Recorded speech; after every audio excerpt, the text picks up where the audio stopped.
শুনো,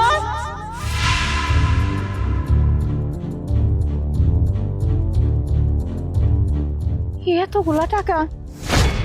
এই যে মা, এই নাও, রাস্তায় তোমার টাকা পড়ে গেছিল। আরে হ্যাঁ হ্যাঁ, এটা তো আমারই টাকা। আপনাকে অনেক ধন্যবাদ। আপনি এক কাজ করুন, এখান থেকে কিছু টাকা রাখুন। না না মা, আমার টাকা লাগবো না। তয় টাকা পয়সা না খুব দামি জিনিস, এইগুলারে সাবধানে রাখতে হয়। অহন তোমার কম বয়স তো, বুঝবা না। যখন আমার মতন বয়স হইব তখন তোমরা বুঝবা টাকা কি দামি, টাকারে কদর করে রাখতে হয় মা। আচ্ছা ঠিক আছে আন্টি। ভালো থাইকো, আমি যাই, আমার আবার কাজ আছে।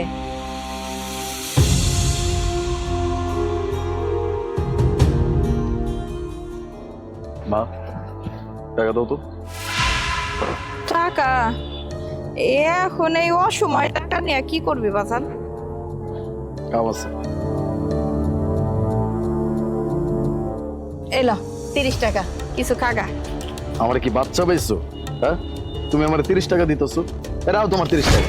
টাকা দাও। ও এই নে 100 টাকা। কি 100 টাকা 30 টাকা শুরু করছে? সবগুলো টাকা দাও। বাজান, ও বাজান, আমার মালপত্র